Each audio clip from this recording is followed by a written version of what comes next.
Bonsoir, je suis heureux de vous accueillir sur cette émission spécialement consacrée à tous ces phénomènes aérospatiaux non identifiés qu'on appelle communément les ovnis. Peut-être que vous-même d'ailleurs en avez déjà vu dans le ciel. Et j'imagine certains déjà sourire à l'évocation du mot ovni. Et bien après les témoignages que vous allez entendre ce soir, après les reportages, après les témoignages des scientifiques et également des spécialistes du sujet, peut-être vous ferez-vous une toute nouvelle opinion sur ce sujet.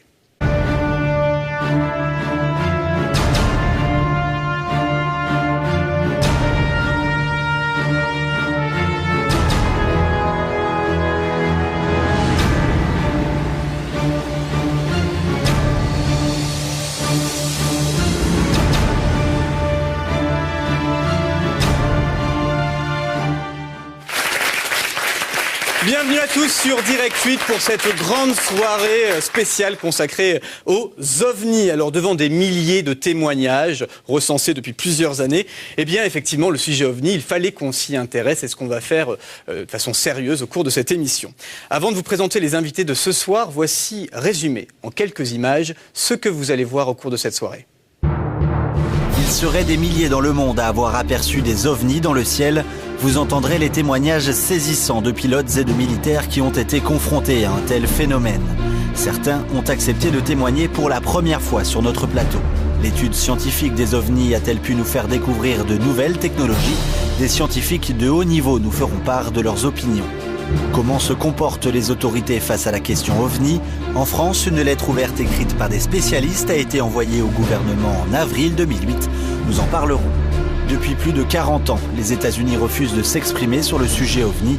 Ont-ils réellement cessé leurs études sur le sujet, comme ils le déclarent officiellement? En Europe, des spécialistes se réunissent afin d'élaborer des protocoles pour étudier au mieux les phénomènes aérospatiaux non identifiés.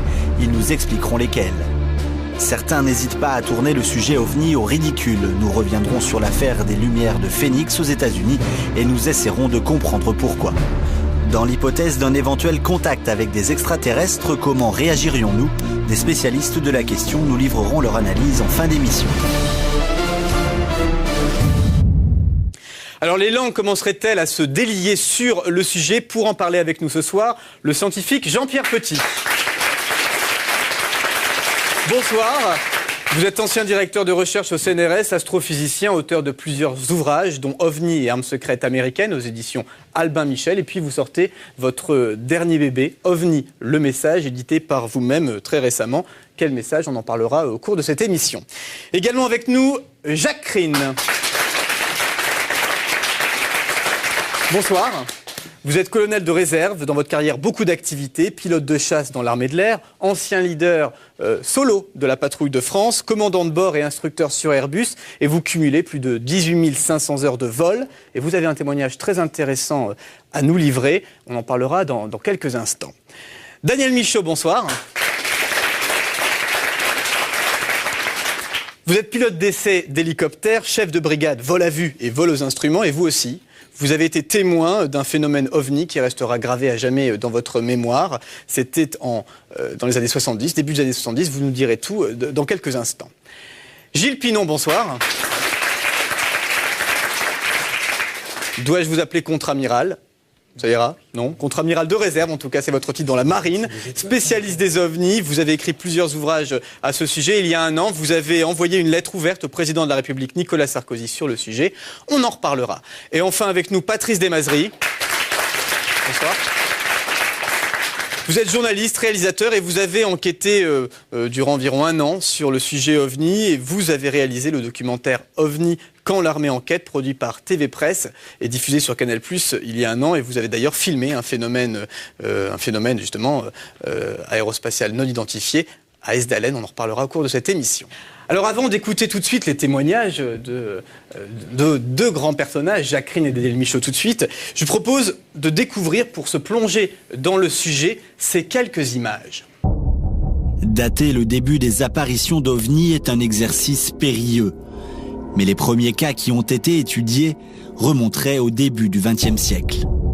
Dans la nuit du 25 au 26 février 1942, des objets lumineux sont apparus dans le ciel de Los Angeles. Pour la première fois, un ovni est visible par des milliers de personnes. Le 8 juillet 1947, c'est l'affaire Roswell. Au Nouveau-Mexique, un fermier découvre dans son champ des débris qui semblent être tombés du ciel. D'après les premières conclusions de l'armée américaine, il s'agit d'une soucoupe volante. Et finalement, changement de version, elle certifiera ensuite qu'il s'agissait d'un ballon-sonde. Les témoignages d'OVNI ne cessent de se multiplier. Selon l'ONU, 150 millions de témoignages ont été recensés dans le monde depuis 1947. À un moment donné, j'ai levé les yeux, mais vraiment pile au-dessus de ma tête, et à ce moment-là, j'ai vu en fait une forme, un triangle qui paraissait métallique, qui a glissé en fait dans les airs en fait au-dessus de moi. Certains restent perplexes. Je veux dire que j'y crois pas véritablement. Ça me paraît trop invraisemblable, quoi. Je pense que c'est beaucoup de gens qui se font des films et qui aiment bien croire aux extraterrestres. Selon le GIPAN, groupe d'études et d'informations sur les phénomènes aérospatiaux non identifiés qui dépend du gouvernement français, 28% des témoignages d'OVNI ne trouvent pas d'explication rationnelle. Aujourd'hui, les ovnis et les extraterrestres sont devenus des thèmes très en vogue. Au cinéma ou à la télévision, l'imagination est débordante. Bien loin de ces fictions, de plus en plus de personnes se sentent réellement concernées, comme en France où les interrogations fusent. Qu'on nous dise la vérité, qu'on ne nous cache rien sur les ovnis. Est-ce que c'est une luminescence? Est-ce que c'est un métal? Est-ce que c'est une matière inconnue jusqu'à présent? Est-ce qu'on a fait des découvertes grâce à ça? Est-ce que ça a permis de faire avancer la science? Est-ce que ça a permis de faire avancer la science? On en parlera au cours de cette émission, mais tout de suite, donc, comme je vous l'ai dit, des témoignages. On commence avec vous, Jacqueline. Alors, le 23 septembre 1975, vous faites une mission d'entraînement dans la région de Cambrai, Plastron, Mimosa. Alors, racontez-nous tout. Eh ben, on avait touché les Mirage 3, qui étaient équipés de radars très performants, qui nous permettaient de faire des rassemblements de nuit. Donc d'intercepter un avion de nuit, ce qui était des gros progrès par rapport à ce qui se faisait avant. Une mission. C'est une mission d'entraînement, routine, donc pour l'acquisition du matériel. Et puis c'est une manœuvre assez délicate, les rassemblements de nuit. Nous étions deux Mirages. Donc on décolle, le secteur était Nord-Cambrai, la frontière belge du côté de Lille, et puis un petit coup vers Reims. Et j'étais plastron sur la première mission, et mon coéquipier était éloigné par le radar du sol, jusqu'à à peu près 80 km, dirigé vers moi. Là, il prenait l'acquisition, le target, c'est-à-dire moi-même sur son radar de bord, et continuait donc interception à son compte, et arriver jusqu'au visuel, ce qu'on appelle l'interrogation, pour voir, pour arriver jusqu'à proximité de l'avion. Et c'est une espèce de course-poursuite, en gros, pour caricaturer un peu le... Oui, c'est un virage relatif. Bon, il faut savoir qu'on faisait la police du ciel, que le ciel français ne peut pas être traversé par n'importe qui sans autorisation, et que c'était un entraînement. Il donnait une possibilité qu'un avion traverse justement le ciel français sans autorisation de nuit, puisque c'est quand même les interceptions de nuit les plus délicates. Donc on s'entraînait tout type, tout temps, comme on disait. Et là, je vois, traversant un peu mon champ de vision, je vois, ce que j'ai pris d'abord pour un avion en ligne, un cigare, on va dire, forme un peu d'un ballon de rugby, vous voyez, un truc ovoïde avec pointé au debout, avec des hublots, et une immense, je me rappelle bien, c'était une immense lumière intérieure. Bon, sur le premier coup, j'ai dit ça doit être un avion en ligne qui est à quelques nautiques. Je commence à appeler le contrôleur au sol. Je commence à l'engueuler en disant si vous nous faites faire la manœuvre, on est traversé par un avion en ligne, on va avoir un Airbus, on va se engueuler, etc. C'est ce travail, quoi. Hein. Le mec, il me dit moi, j'ai rien sur mon scope. J'ai dit écoutez, voilà ce que je vois. Et il me dit non, moi, j'ai rien sur mon scope. Et le gars, il commence à me donner des vérifications, bon, oxygène, précieux. C'est-à-dire de dire que bon, attendez, il y a peut-être des phénomènes, on était à 45 000 pieds. Salle de sécurité, et là j'appelle mon collègue qui arrive, il me dit est-ce que tu vois ce que je vois? Il me dit tout à fait, je vois que c'est ce truc-là, qu'est-ce que ça fait là, quoi, hein? Donc je réinsiste auprès du contrôleur, et il me dit moi je vois rien. Ben, moi j'ai dit on voit quelque chose, et mon gars commence à arriver, bon c'est notre travail, c'était la police du ciel, c'était aller voir ce que c'était, donc l'autre Mirage, celui qui était... L'autre Mirage, oui, on arrive ensemble, et la post-combustion, et on fonce là-dessus. Et ce qui m'a frappé, c'est la lumière intérieure. Bon, c'est comme, je veux dire, vous voyez un avion de nuit, vous voyez les lumières à l'intérieur, mais ça, c'était une lumière qui était une blancheur éclatante, je veux dire, extraordinaire, quoi. Une lumière blanche. Un spot, comme un spot qu'on... Ouais, mais vraiment ce qu'il y a de plus éclatant de blancheur comme lumière. Et en plus, le drôle, c'est que ça n'éblouissait pas. Par contre, je sentais l'intérieur, le vide, enfin l'intérieur de cet objet à travers ces blocs un peu triangulaires, et cette lumière qui était d'une blancheur incroyable. Jamais vu ça. Bon, on fonce, donc on va à sa poursuite. Et alors, je sais pas, on est arrivé quand même relativement près, je pense, et ça a disparu dans une microseconde. Quand je veux dire, c'est un peu comme, je dirais, les Dupont là, dans Tintin, où ils sont doublés par un truc, il a l'impression pourquoi on est arrêté, quoi. Nous, on est arrêté, planté sur place. Et ce bazar-là est passé d'une accélération 0 à... Et là, vraiment, pouf. Et vous pouvez l'évaluer ou c'est même impossible? C'est au moins la vitesse de la lumière, puis de toute façon, ça a disparu instantanément, quoi. Je veux dire, le temps d'avoir la perception rétinienne. C'est quoi? C'est la peur? C'est l'étonnement? C'est l'étonnement. C'est l'étonnement. Je veux dire, qu'est-ce que c'est ça? Qu'est-ce que c'est ce bazar? Qu'est-ce que c'est? Alors, je rappelle le contrôle au sol, et il me dit, moi, j'ai toujours rien. J'ai écouté, voilà ce qu'on a vu.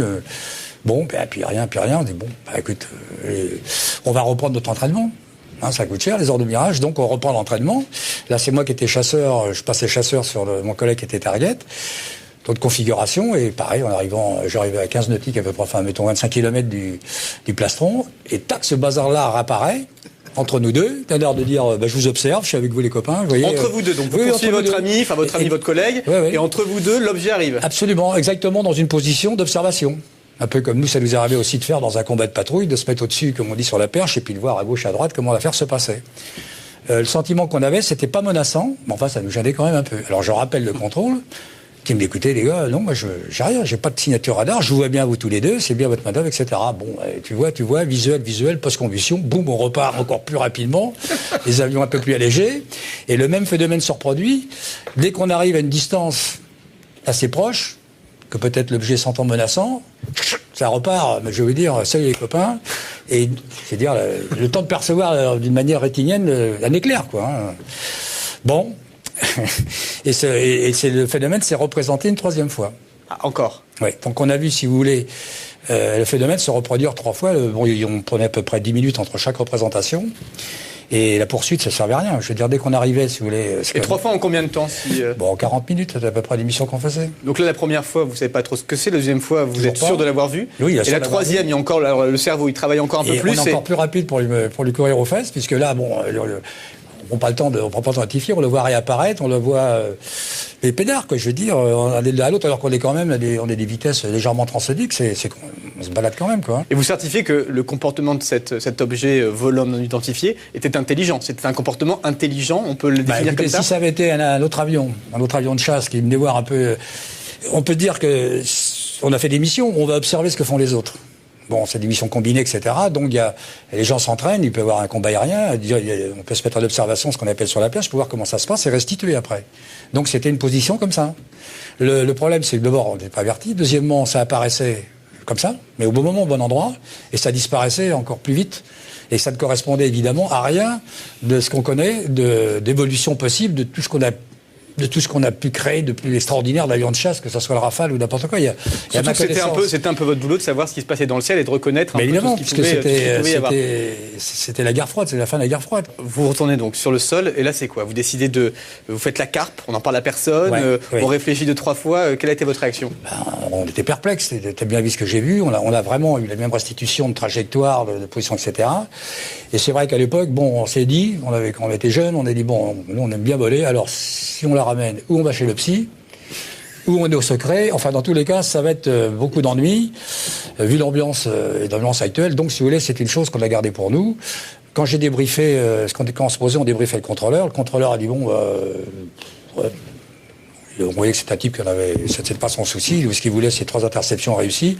Donc, on a garé ça pour nous. Vous avez quand même parlé un peu à vos amis au départ, ou c'était vraiment secret défense? Je veux dire, l'ambiance qui évolue maintenant, puisque les gens sont plus ouverts à ce genre de choses, c'est que, moi, la première fois que je l'ai ramené, pratiquement, c'était d'ailleurs sur une émission qui commençait à dire, c'était 10 ou 12 ans après.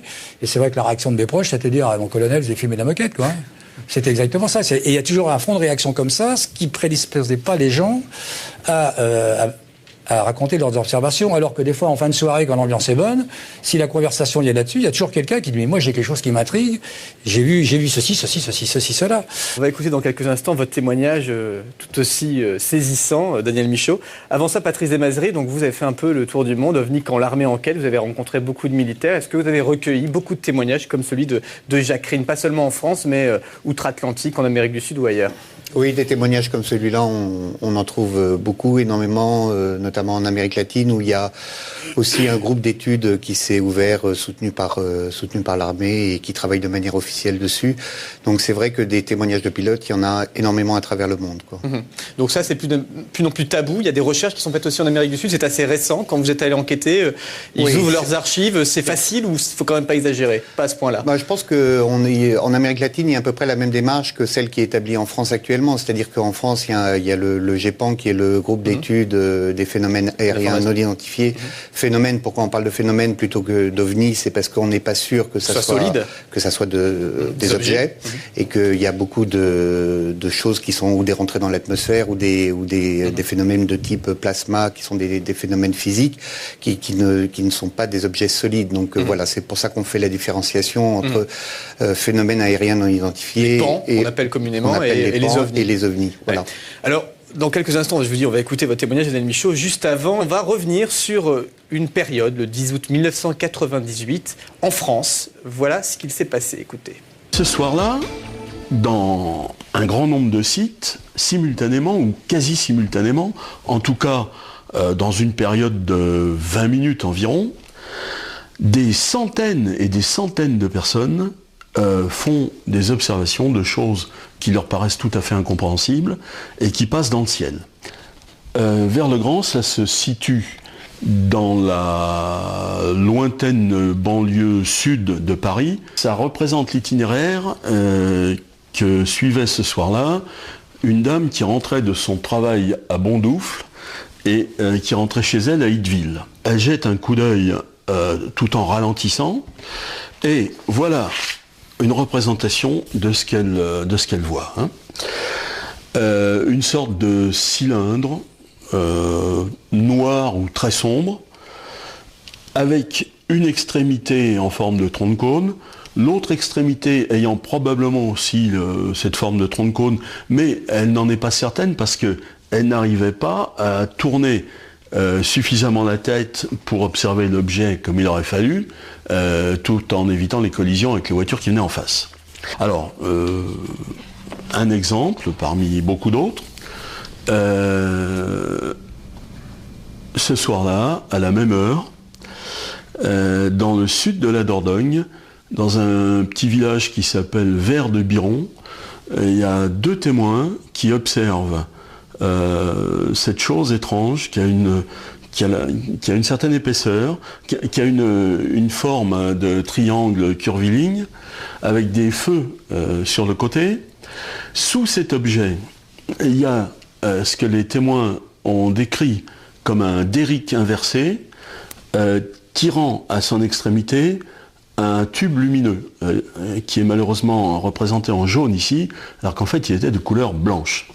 Le même soir, à la même heure, je l'ai déjà dit mais il faut le répéter, plusieurs dizaines d'observations aussi extraordinaires que ça, ou plus extraordinaires encore, ont eu lieu presque simultanément. Qu'est-ce que c'est que ces choses-là ? C'est un problème extraordinaire. On ne peut quand même pas douter de l'objectivité des témoins, étant donné que des témoins, il y en a dans 14 départements le même soir.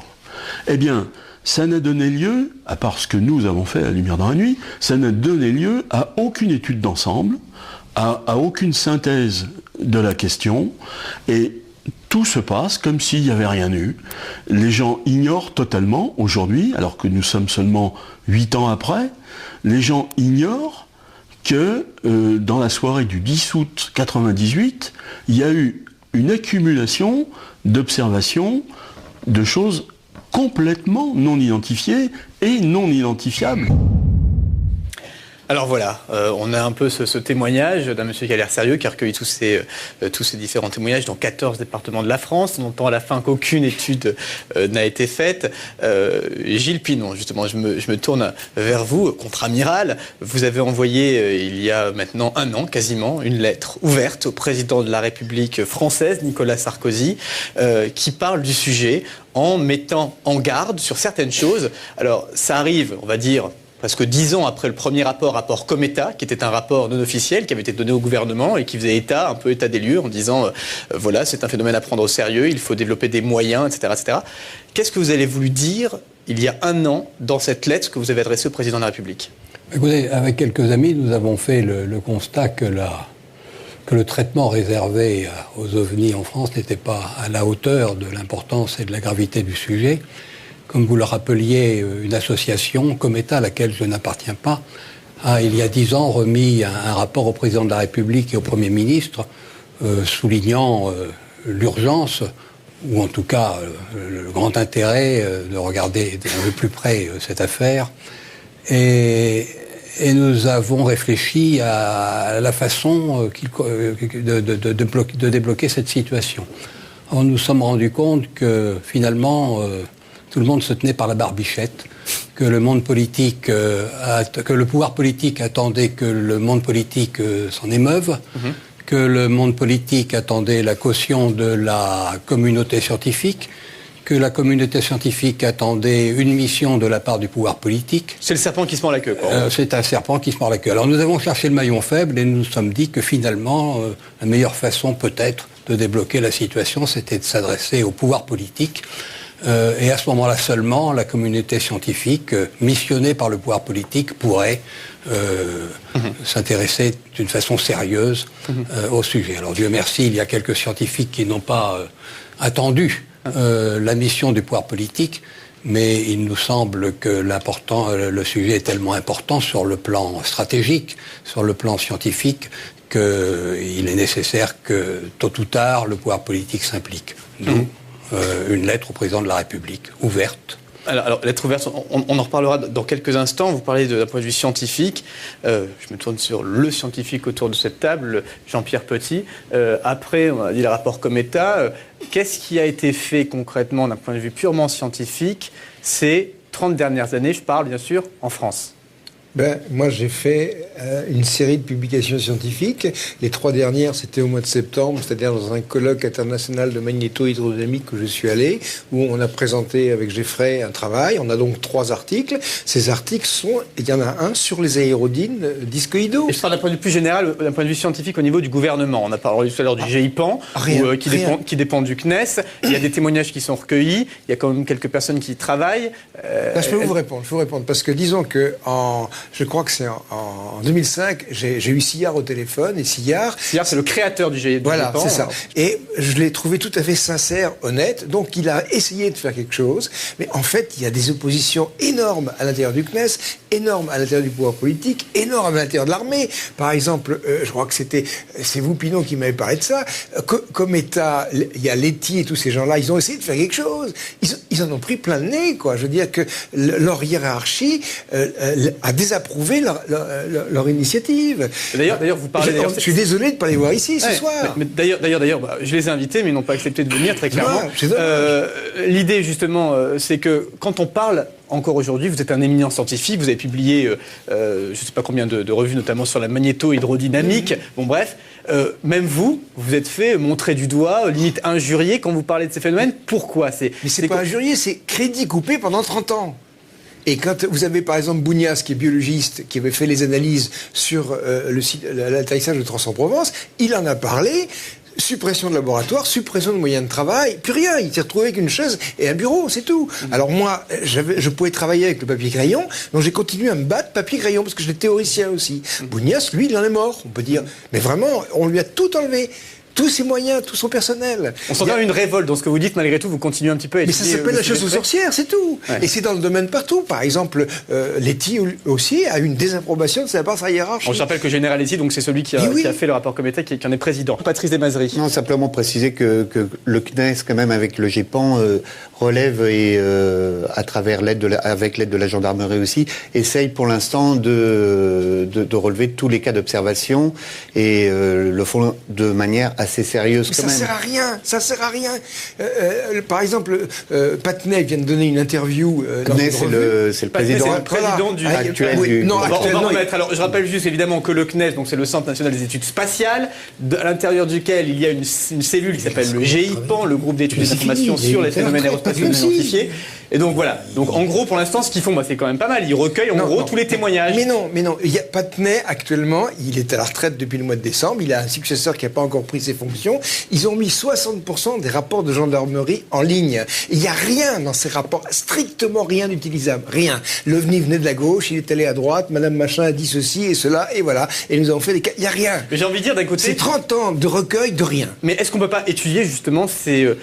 Pour l'instant, effectivement, vous dites qu'il n'y a rien. Il y a quand même ces témoignages. Alors, je ne sais pas, d'un point de vue psychiatrique ou je sais pas, on étudie les témoignages avant autre chose. Est-ce qu'on peut utiliser les témoignages scientifiquement? Est-ce que c'est une donnée qu'on a qui peut faire part d'une analyse scientifique? Alors, Gilles Pinon, je ne sais pas ce que vous en pensez, vous. Oui, mais enfin, le GEPAN fait de la collecte de données. Il n'a pas pour mission de définir des actions de recherche scientifique ou de renseignement. Il est certain que si on veut des actions de recherche scientifique, comme celle qu'a déjà entreprise à titre privé Monsieur Petit, il faut que la communauté scientifique soit missionnée par le pouvoir politique. La communauté scientifique d'elle-même, de sa propre autorité, ne se mettra pas au travail. Ça a un coût. La recherche scientifique. Et ce coût ne peut être supporté que par l'État. Simplement pour dire que c'est très compliqué aussi quand on a... parce que principalement, c'est quand même des témoignages humains. Donc c'est très difficile aussi d'étudier des témoignages humains de manière scientifique. Les cas d'atterrissage avérés où il y a des traces sont extrêmement rares et sont remis à caution pour beaucoup. Donc pour l'instant, c'est très compliqué de pouvoir avoir une démarche scientifique sérieuse sur les témoignages humains, je veux dire. Sur les témoignages humains. C'est ce qu'on verra tout à l'heure. Il est possible d'avoir une attitude scientifique sur des traces, sur des objets lumineux. Oui, mais sur des témoignages. Là, il parle des témoignages humains, c'est plus compliqué. Bon, le témoignage. On va écouter justement un témoignage humain et pas des moindres, celui de Daniel Michaud qui est avec nous. Alors, Daniel Michaud, alors là c'est pareil, un souvenir, je pense que vous allez me le décrire dans les moindres détails. Que s'est-il passé? Qu'avez-vous vu? Alors c'était en 1973, j'étais jeune pilote dans la LAT. La LAT étant l'aviation légère de l'armée de terre. J'étais basé à Rennes-Saint-Jacques et avec un ami qui s'appelait Jean-Luc Bidot, nous allions à Caen-Carpiquet, à l'école d'Épifat, école des personnels féminins. Elle était à Caen, elle n'était pas à Dieppe. C'était une mission. École des personnels féminins, mission agréable. Oui, très agréable parce que, imaginez-vous, vous avez 22 ans, vous allez vous poser un hélicoptère au milieu de l'école des PFAT. Il se passe rien, évidemment, mais le relationnel est quand même très sympathique. Donc, avec Jean-Luc, ce jour-là, on était très heureux. Et à un quart d'heure de l'arrivée, il faisait très beau. On était en condition de vol-cavoc, à 1000 pieds, ce qui n'est pas très haut, 330 mètres. Alors que nous discutions de sujets comme peuvent les aborder des jeunes. Jean-Luc était à ma gauche, m'a dit « Daniel, regarde, oh merde !» Et j'ai tourné la tête. Pardon pour le mot merde, mais ça s'est passé comme ça. J'ai tourné la tête et j'ai vu passer la fin de quelque chose de très gros qui, à l'instant T, m'a paru gros comme un paquebot. C'est l'image première que j'ai eue, qui avait la forme de cigare. Très vite, on a été en station arrière. Vous voyez, le truc nous passe à côté, la station arrière, et on voit la section qui termine par un point. Alors, surpris, je préciserai après les perturbations, tout ça, vous allez voir, il n'y a rien eu. Et alors, très surpris, je dis à Jean-Luc, oh, t'as vu comme moi? Il me dit, putain, qu'est-ce que c'était ce truc? Donc, pendant les minutes qui ont suivi, on était quand même pas dans une position de grand confort psychologique, je suis très honnête avec vous. On avait les yeux qui tournaient un peu partout, on se disait, qu'est-ce que c'est ce truc? Bon, on ne passait plus à l'école des PFAT à ce moment-là. Oui, c'est vrai. J'ai appelé par radio, on avait une radio VHF à bord, c'était pas bien équipé, les Alouettes n'avaient qu'une radio VHF et HF, et je vous dirai l'intérêt de la HF tout à l'heure. J'appelle donc le contrôleur et qui me dit, oui, on a vu ça par céoscope. Voilà cette histoire. Alors, en gros, une trace radar du phénomène. Une trace radar qui a traversé le scope à un temps très court et qui... Donc ça, c'est rarissime quand même, quand un témoignage est corroboré par une trace radar. Absolument, absolument. Et alors, si vous voulez, ce qu'il y a d'assez étonnant dans tout cela, c'est que la taille de l'objet étant gigantesque, on aurait dû, avec notre petite Alouette 2, qui est un petit hélicoptère magnifique d'Eurocopter, mais qui date maintenant, on aurait dû être carrément, on aurait dû se cracher. Et alors, je vais aller beaucoup plus loin plus tard, où là, c'est pas une aventure ovni du tout, mais c'est pour expliquer ce qu'on aurait dû ressentir au cours de cette rencontre. Beaucoup plus tard, j'étais chef de cours et vol aux instruments à Dax, en condition indiamaique, ce qu'on appelait le VOI, et avec un monsieur Offler, on est passé par erreur, enfin pas nous, un Mirage de Mont-de-Marsan est sorti de la P35, que connaît très bien monsieur Crine, et est venu mort dans la R40, c'est-à-dire la zone réservée à Dax. On est donc passé avec une Gazelle 341 dans le souffle d'un simple Mirage. Alors attendez, un hélicoptère, c'est dans un hélicoptère, oui. Et vous passez à côté d'un Mirage. On passe dans le souffle. Et là, de 2800 mètres on était, on s'est récupéré avec Offler à 700 mètres. Après avoir fait des roulés-boulés vers l'avant. En gros, vous avez été éjecté, enfin il y a eu une secousse violente. Non, on a été pris dans le sillage extrêmement perturbant de cet avion. Bon, je reviens à 1973. Si je compare les deux situations, compte tenu de la taille de l'objet en 73, on aurait dû être tout simplement détruit. Vous ne serez pas là pour me parler de Et ça. voilà. Et là, il n'y a rien eu, même pas de craquement radio. Alors, je vous parlais de la HF. Ce système-là avait une particularité, il crachotait tout le temps. Il était extrêmement sensible à toutes les perturbations. Et quand cet OVNI, on va l'appeler comme ça, nous a doublé, rien. Rien. Ni perturbation radio, ni perturbation d'ordre aérologique. Rien. Ni sifflement, ni perturbation d'aucune sorte, rien. Sauf de nous avoir un peu noué l'estomac. Alors cet objet qui était immense, à l'instant, quand c'est arrivé, l'image qui m'est venue, c'est un paquebot, parce qu'un truc comme ça, c'est très gros, très gros, était d'une couleur gris minium. C'est toujours ce que j'ai dit, c'est-à-dire cette peinture qui sert à traiter le métal. Alors, voilà. si vous voulez, on va voir, puisqu'il y a une équipe formidable qui a fait une simulation 3D. Un grand merci d'ailleurs à Qui dit oui. On a essayé, ils ont essayé brillamment de reproduire, alors c'est pas évident, ce que vous avez vu. Oui, alors vous allez le commenter, on va voir ces images, on les découvre. Donc voilà, vous survolez, on voit cet hélicoptère, c'est vous. C'est nous. Et tout d'un coup, voilà, c'est exactement ça.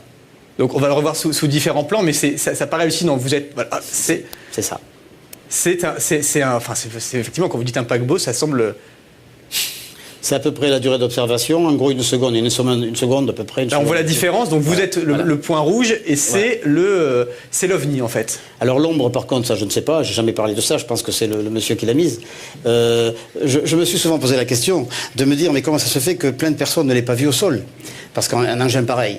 Et puis plus tard, le hasard de mon métier a voulu qu'un jour, en tant qu'officier, posé avec un hélicoptère derrière des artilleurs, j'étais derrière un canon 155. Et le hasard voulait que j'étais derrière le monsieur qui tire la corde là. Et quand vous êtes derrière un canon, je vous assure, c'est vrai, vous voyez partir l'obus. Vous êtes derrière, vous voyez un petit point noir qui part. Par contre, quand vous êtes latéral à un obus, à un canon, vous ne voyez pas. Et donc, je me suis dit peut-être que c'est parce que ça allait si vite que la rétine ne percevait pas. Alors, j'ai gardé ça pour moi très longtemps. Avec Jean-Luc, on en a parlé beaucoup. Quand on est revenu à l'escadrille, on en a parlé, mais c'était le moment où j'allais passer. Parler officiellement ou comme Jacqueline, vous êtes tué un moment ? On m'a gentiment conseillé de peut-être ne pas forcément parler trop de ça parce que c'était pas une façon d'appuyer ou de crédibiliser mon dossier. Alors on a gardé ça pour nous, on en a parlé souvent. De ce jour-là, si vous voulez, j'ai été passionné par le problème OVNI. Il y a de quoi. Je ne suis pas dans la position de quelqu'un qui croit parce qu'on lui a dit. Ça c'est bien pour un chrétien, par exemple, qui n'a pas vu la passion du Christ. Moi je suis dans la position de quelqu'un qui croit parce qu'il a vu.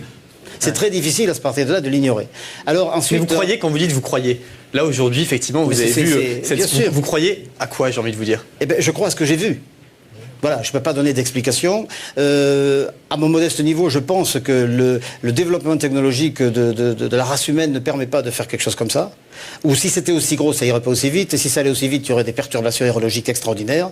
Il n'y avait rien de tout ça. Bon. Donc vous confirmez que vous étiez dans votre hélicoptère, quand je vois cette image, ça me fait vraiment halluciner, il n'y a pas d'autre mot. Et votre hélicoptère ne bouge pas d'un poil, il suit sa trajectoire. Pas d'un poil.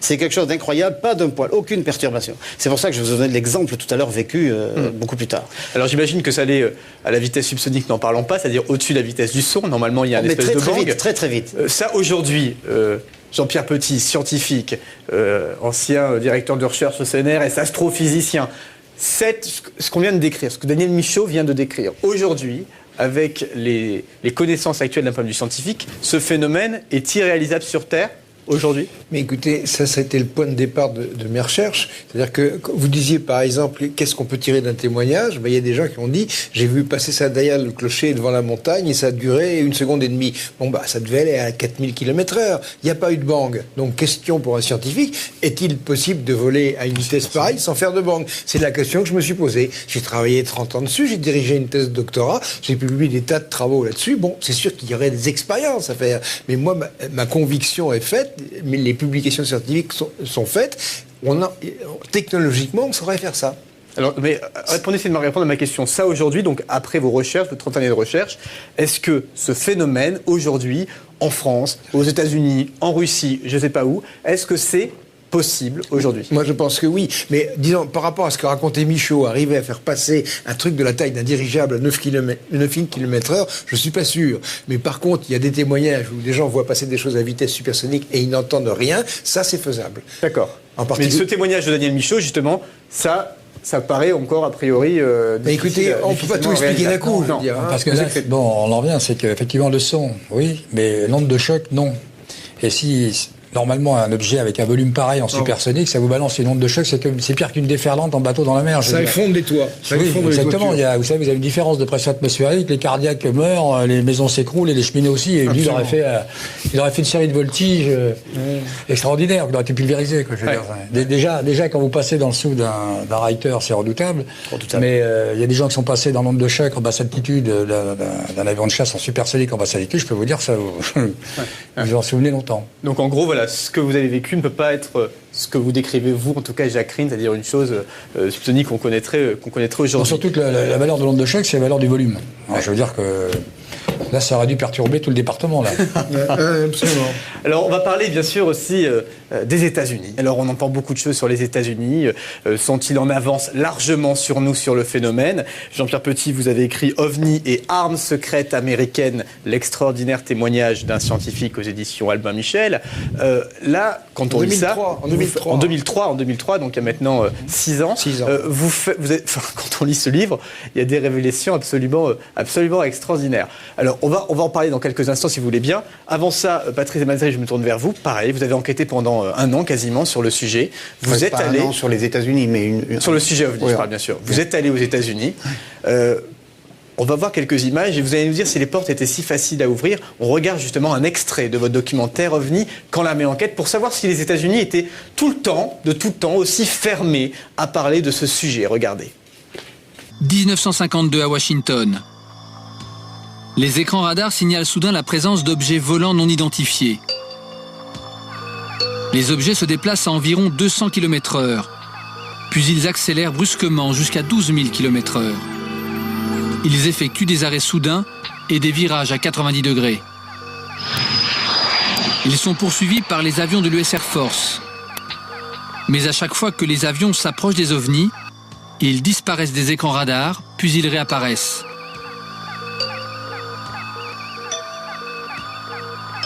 La Maison-Blanche est submergée d'appels téléphoniques de témoins. L'événement fait la une de la presse. Un général d'état-major de l'armée de l'air donne alors une conférence de presse. Je suis ici pour parler des soi-disant soucoupes volantes. L'intérêt manifesté par l'US Air Force pour ce problème résulte de l'obligation d'identifier et d'analyser de notre mieux tout objet se trouvant dans l'espace aérien américain et pouvant constituer une menace pour les États-Unis. La presse titre sur les soucoupes volantes, mais la version officielle évoque une inversion de température tout à fait naturelle. Une couche d'air chaud dans le ciel aurait renvoyé des écho-radars qui venaient en réalité du sol. Une version qui n'explique pas les manœuvres de ces objets. Cette conférence de presse fut la première et la dernière d'un général sur le sujet. Dans les années 50 et 60, l'armée de l'air poursuit son programme de recherche sur les ovnis, mais elle ne communique plus. Elle enquête sur toutes les observations signalées. 13 000 rapports qui dorment aujourd'hui aux archives nationales de Washington. Nous avons pu les consulter. La plupart des phénomènes ont une explication, comme ces photos. Là, c'est en réalité un avion au-dessus du Capitole. Ici, une réflexion de la lumière sur l'objectif de l'appareil photo. Synthèse mois par mois des phénomènes non identifiés en 1951. Au mois d'août, 15 observations sont faites par des pilotes civils ou militaires. En face, le résultat de l'enquête. Pas de conclusion, pas d'explication non plus au phénomène, dossier classé. Au total, près de 700 cas sont restés inexpliqués. Il y a aussi des dessins faits d'après les observations de militaires américains. Ici, le 24 juillet 1948, un pilote et son copilote ont vu cet engin passer à proximité de leur avion. Un engin de 15 mètres de long, les passagers ont confirmé leur témoignage. Mais en 1969, les États-Unis ont annoncé qu'ils arrêtaient d'enquêter sur les ovnis. Officiellement, selon l'armée de l'air, l'étude des phénomènes aériens non identifiés n'a jamais rien apporté de concluant. Voilà donc pour cet extrait de votre documentaire, Patrice Desmazeries. Alors voilà, on entend la dernière phrase, ça n'a jamais rien apporté de concluant. Est-ce que c'est vraiment le cas? Il n'y a rien qui a été fait depuis? Non, disons que les différentes agences américaines continuent de relever les témoignages. Il y a eu des rapports de la CIA qui ont pu être déclassifiés, on s'est aperçu effectivement qu'ils continuent de recueillir des témoignages quand ça concerne une partie de la population qui est importante. Mais moi, je n'ai pas découvert, en tout cas avec le travail que j'ai fait, un bureau d'études spéciales consacré aux ovnis ou aux phénomènes aériens non identifiés. Il n'y a même pas de l'équivalent du GIPAN aux États-Unis, ça n'existe pas. Non, pas du tout. Officiellement, depuis la publication du rapport Condon, qui était le rapport d'une université américaine justement qui concluait au non-intérêt de ces études, ils ont officiellement tout arrêté. Ce qui est vrai, c'est que on a aujourd'hui quand même des phénomènes aux États-Unis qui sont assez nombreux. Avec des témoignages quelquefois particulièrement troublants. Et c'est quand même bizarre de voir que dans ce cas-là, le gouvernement américain, enfin les autorités américaines ne communiquent absolument pas. C'est-à-dire qu'il n'y a même pas une enquête qui devrait être menée, notamment sur les lumières de Phoenix ou des phénomènes qui sont particulièrement troublants. On parlera des lumières de Phoenix en fin d'émission. Mais justement, vous avez essayé pour prendre contact avec les institutions américaines et à chaque fois, c'est quoi? C'est refus? C'est on ne communique plus? C'est tout ça simplement... n'existe plus, tout a brûlé. Oui, ça n'a aucun intérêt, on ne communique plus dessus et voilà, c'est no comment. Ouais. Alors, Jean-Pierre Petit, justement, je me tourne vers vous maintenant avec ce livre OVNI et armes secrètes américaines. Vous, récemment, on n'est pas dans les années 50, on est beaucoup plus tard dans le temps. Vous avez rencontré des personnes lors de conférences ou lors de congrès à droite à gauche. Vous avez rencontré des personnes qui connaissent ce qui se passe aux États-Unis. Est-ce que pour vous, justement, la recherche aux États-Unis est toujours active sur ce sujet? C'est exactement ce que j'ai entendu, moi, à Brighton, en décembre 2000. Et j'ai rencontré des gens qui étaient impliqués dans des procès de ce genre. Et en discutant avec eux, je me suis rendu compte que c'était des gens compétents, quoi, c'est tout. Par exemple, c'est là que j'ai découvert qu'il y avait des torpilles hyper véloces qui allaient à des vitesses phénoménales. À cette époque-là, personne ne le savait. Maintenant, on commence à savoir qu'il y a des torpilles qui vont à 500 km/h. Mais à l'époque, quand j'ai entendu ça, moi, j'ai ouvert aussi un petit peu des yeux ronds. Puis maintenant, c'est pas 500 km/h, c'est 2000. Il y a des torpilles MHD. Et quand j'ai discuté avec ce gars-là, dont je ne vais pas donner le nom parce que je préfère que ce soit confidentiel, je lui ai dit, mais comment est-ce que vous savez tout ça? Il me dit, c'est moi qui ai développé la torpille MHD américaine. Voilà. Alors le rapport entre la torpille MHD américaine dont vous parlez et le rapport avec les ovnis dont on parle, est-ce qu'il y a un lien? Est-ce que ces phénomènes sont étudiés concrètement aux États-Unis, ce même ovni? Quand j'ai parlé à ces gens-là, ils m'ont dit, mais bien sûr, nous, on est au courant depuis 1947, il n'y a pas de problème. Pour eux, c'est une chose naturelle. Je vous assure, c'était mâchoire décrochée. Pour eux, c'est qui pour eux? C'est-à-dire, c'est une élite gouvernementale, c'est les services secrets, c'est pas qui est au courant? Parce qu'officiellement, on n'a jamais entendu dire, on parlait de Roswell en début d'émission dans le petit sujet, oui, nous avons eu contact avec un cas d'ovni avéré, c'est carrément pas le discours qui tienne, au contraire. Je veux dire, il y a des strates comme ça, il y a des étages où on ne pénètre pas, c'est tout. Et là, tout d'un coup, vous vous retrouvez avec des gens qui ont les credentials, ils ont l'accréditation, c'est tout. Ils sont dans le coup. Mais par exemple, les gens que vous avez rencontrés, eux, ils ont ordre de ne rien dire ou ils sont pas au courant. Mais il y a des études très intenses aux États-Unis. Il n'y a pas de problème. Mais ces recherches dont vous parlez, elles ont été concrètement, je veux dire, apportées par des études sur les ovnis? Bien sûr, totalement. Mais bien sûr. Et des ovnis, donc je pousse encore le bouchon un peu plus loin, pour vous, forcément d'une intelligence non terrestre? Ça me paraît difficile qu'il y ait une autre hypothèse, vous savez, franchement. Étant donné les témoignages, les histoires des années 50, on ne peut pas faire marcher des trucs comme ce que racontait Michaud en 75. On fait pas circuler un dirigeable à 9000 km/h avec la technologie de 1975, c'est pas possible. Ou alors j'ai loupé un épisode. Hein. Oui, même encore maintenant. Alors... Gilles Pinon, vous avez entendu un petit peu ce qui se passe autour de cette table. Donc voilà, on a des cas concrets. On a a priori les États-Unis qui ont plus qu'une longueur d'avance sur nous. Dixit Jean-Pierre Petit. On a pas mal de cas concrets, en tout cas souvent avérés. Le gouvernement français, vous, c'est un petit peu votre cible, en gros, dire il va falloir se bouger. Et pourquoi? Donc par rapport aux États-Unis, vous savez qu'ils sont plus en avance que nous, les autres pays, la France en est vraiment en retard, il est temps qu'on se lève un petit peu les manches? Il y a quelques éléments qui laissent à penser effectivement qu'ils ont pris beaucoup d'avance sur nous. En tout cas, moi je suis certain d'une chose, c'est qu'aux États-Unis, on ne fait pas d'impasse. Et il est impensable que les états-majors et que le Pentagone n'ait pas été mis au travail sur des événements aussi extraordinaires que ceux qui nous ont été décrits tout à l'heure. Et il faut savoir que les états-majors ont des méthodes de travail. Or là, nous sommes en présence d'un phénomène, vous l'évoquiez à l'instant, qui est vraisemblablement intelligent, qui ne répond pas aux lois ordinaires de la nature, qui est discret, furtif, brouillé. Or, les états-majors disposent d'une méthode pour étudier ce genre de phénomène. C'est la méthode des états-majors qui a été mise au point aux États-Unis pendant la Deuxième Guerre mondiale, en même temps que à la même époque que la recherche opérationnelle. La recherche opérationnelle, c'est ce qui permet de faire une analyse d'une situation lorsqu'il n'y a que des données, disons, naturelles, modélisables, mais lorsqu'il y a une intelligence dont les motifs sont incertains. Lorsque on est en présence d'une menace qui n'est pas avérée mais qui est incertaine, eh bien il faut utiliser les bonnes méthodes qui sont les méthodes d'état-major employées par tous les grands états-majors, mises au point par les Américains encore une fois. Il est impensable que cette méthode n'ait pas été appliquée aux OVNI. Nous demandons à ce que le gouvernement français veuille bien mettre nos états-majors au travail, et je vous assure que s'ils sont mis au travail en appliquant la bonne méthode, ils arriveront aux conclusions auxquelles quelques-uns d'entre nous sommes déjà parvenus. Alors, vous dites clairement dans cette lettre, vous évoquez largement aussi l'hypothèse extraterrestre, soyons clairs. Nous installons dans l'hypothèse d'une intrusion extraterrestre. Voilà, des êtres intelligents, au niveau de connaissances inégaux et au développement psychique et biologique éloigné, seraient capables de se comprendre.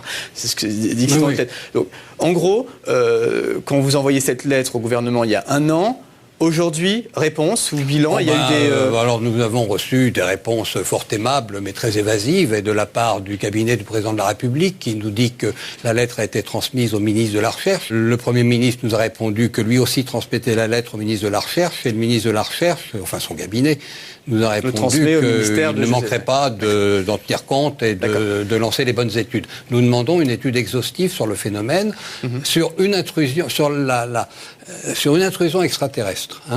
Nous demandons une étude de validation de l'hypothèse extraterrestre. En deuxième partie de l'émission, on parlera d'un point de vue stratégique, qui est aussi au cœur du jeu, justement. Oui, parce que il est certain que si effectivement l'étude valide l'hypothèse de l'intrusion extraterrestre, il faut bien voir que nous sommes en présence donc d'une civilisation qui nous observe, qui a une politique, qu'en application de cette politique, elle a une stratégie, et qu'il est donc urgent de réfléchir à la stratégie qu'il faut lui opposer. Or, nous sommes parvenus à la conclusion que le phénomène n'était vraisemblablement pas hostile, mais qu'il était peut-être éminemment dangereux pour des raisons de choc culturel. C'est un sujet extrêmement intéressant de savoir qu'est-ce qui se passerait si il y avait un éventuel contact. Qu'est-ce qu'on pourrait faire? On va revenir aussi avec vous après Jean-Pierre Petit. Concrètement, scientifiquement, il y a des choses à faire. On va découvrir ça dans une deuxième partie d'émission. Mais avant ça, je voulais quand même vous présenter un sujet qui n'est pas si éloigné des ovnis. C'est un sujet aussi qui est traité de la même manière, à savoir il y a des études scientifiques qui vont être validées, d'autres qui vont dire c'est une supercherie, il va y avoir des canulars autour de ça. On les appelle les crop circles. Regardez. Ils sont observés essentiellement dans le sud de l'Angleterre depuis les années 60 et plus récemment sur toute la surface du globe. À ce jour, leur nombre est évalué à plus de 5000. On les appelle les crop circles ou cercles de culture.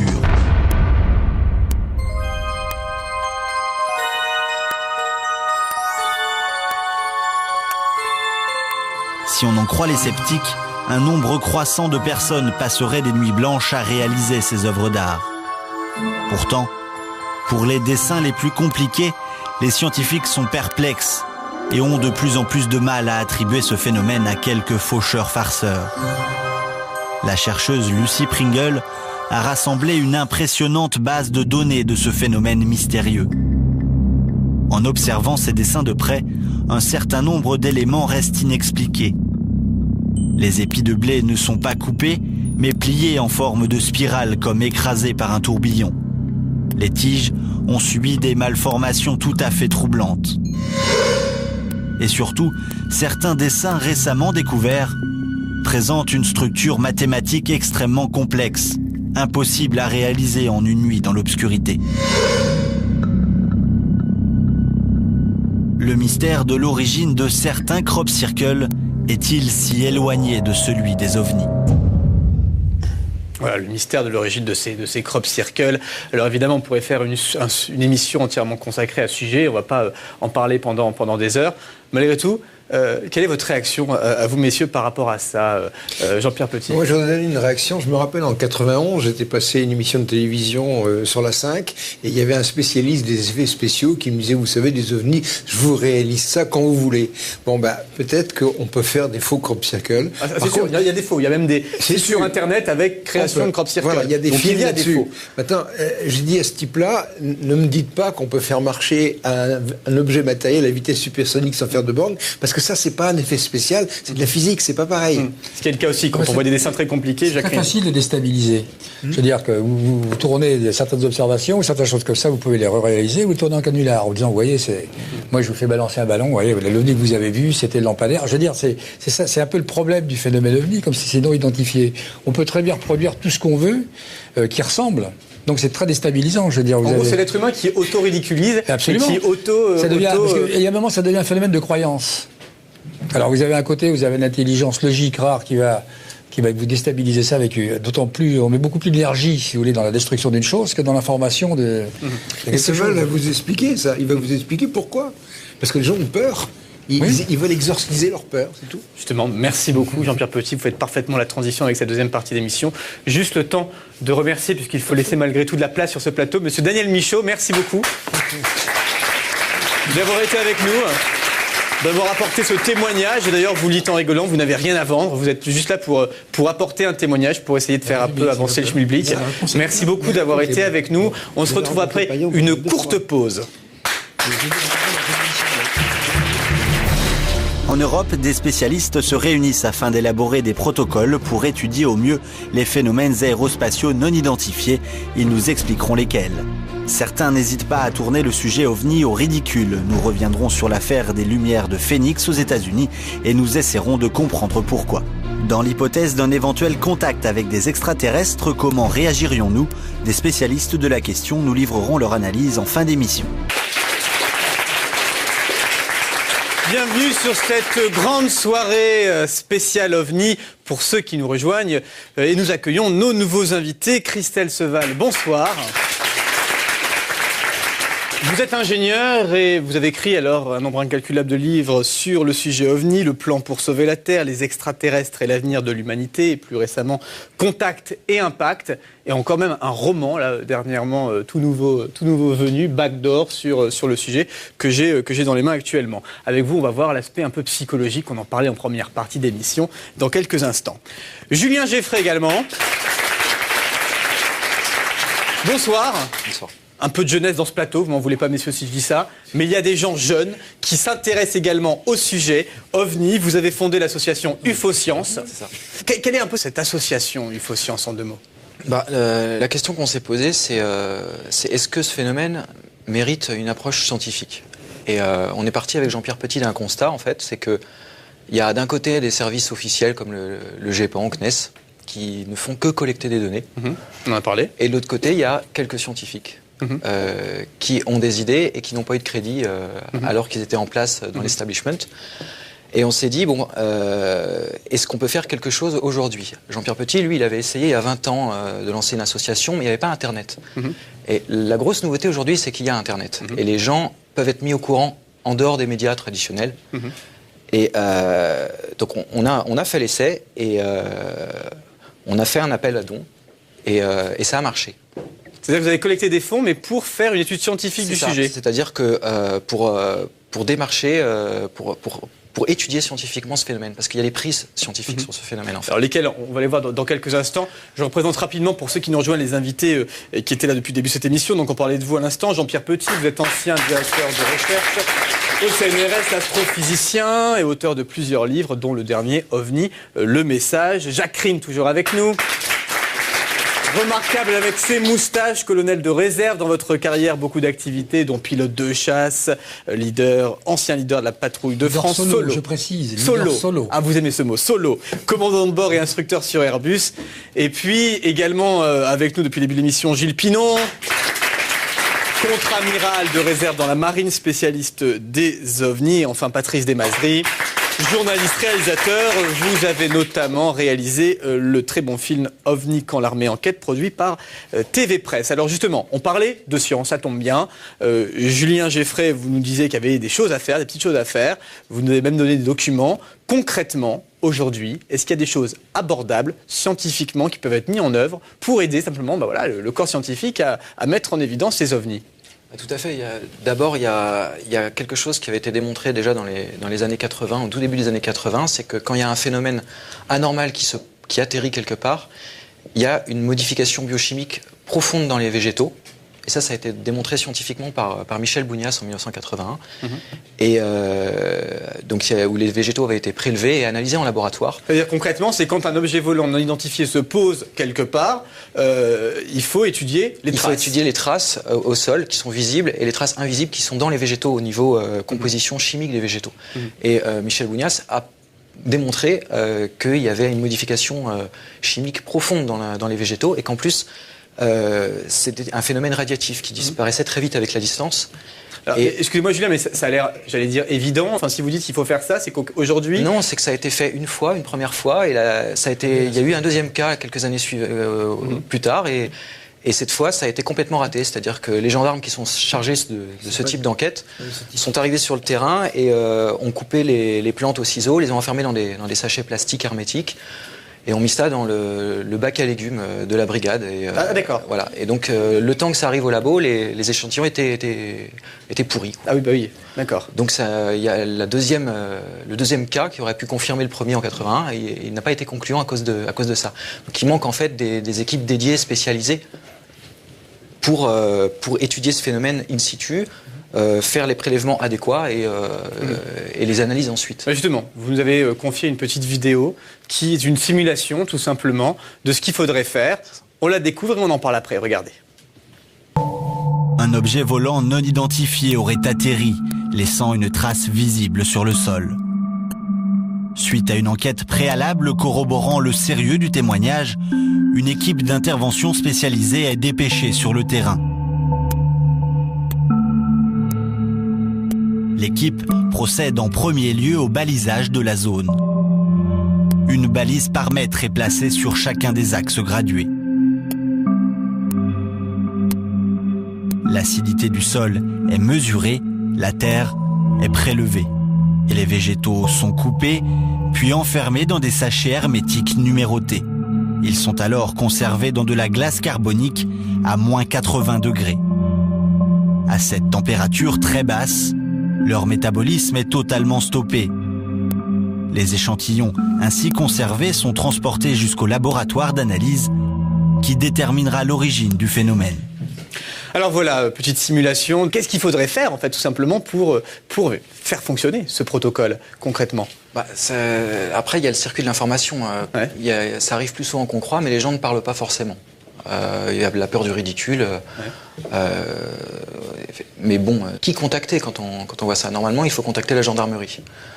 Donc en gros, ce serait la gendarmerie qu'il faudrait apprendre ça, je sais pas, Jean-Pierre Petit, ou ce serait les méthodes à apprendre à la gendarmerie. Oui, je pense qu'il y a quand même une chose, c'est qu'il y a un territoire assez vaste à couvrir. Qui peut faire ça? Je crois qu'effectivement, on ne peut pas confier ça à n'importe qui. Il faudrait former les gendarmes, mais sur ce genre de choses.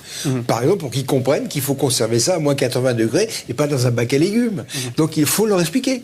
Mais personne ne le fait. Donc en gros, c'est un peu, on va dire, le but un peu du Faux Science aussi, c'est un peu sensibiliser sur tous ces sujets. On a quand même une police scientifique qui commence à être sacrément pointue, et je pense qu'une information, je veux dire, de ce qu'ils savent faire pour certaines choses, du protocole qui serait pour ce genre de choses, il n'y a pas grand-chose à faire qu'une bonne information, je veux dire. Surtout que ça ne doit pas coûter cher. Enfin, je sais pas, l'équipement en tout de ce qu'on a pu voir, ça doit pas... L'équipement, c'est quelque chose, ce qu'on a vu là, 300, 400 euros. Même les analyses, on les a reconstituées, c'est pas très cher, c'est pas ruineux.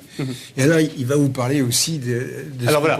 Alors, on va venir au deuxième sujet tout de suite. Ces fameuses, alors vous allez voir, je vais vous dire un mot, chers téléspectateurs, vous allez me regarder avec des yeux écarquillés. Je vous lis, je me lance. Des bonnettes à réseau de diffraction. Alors évidemment, qu'est-ce que c'est, à quoi ça sert? Regardez.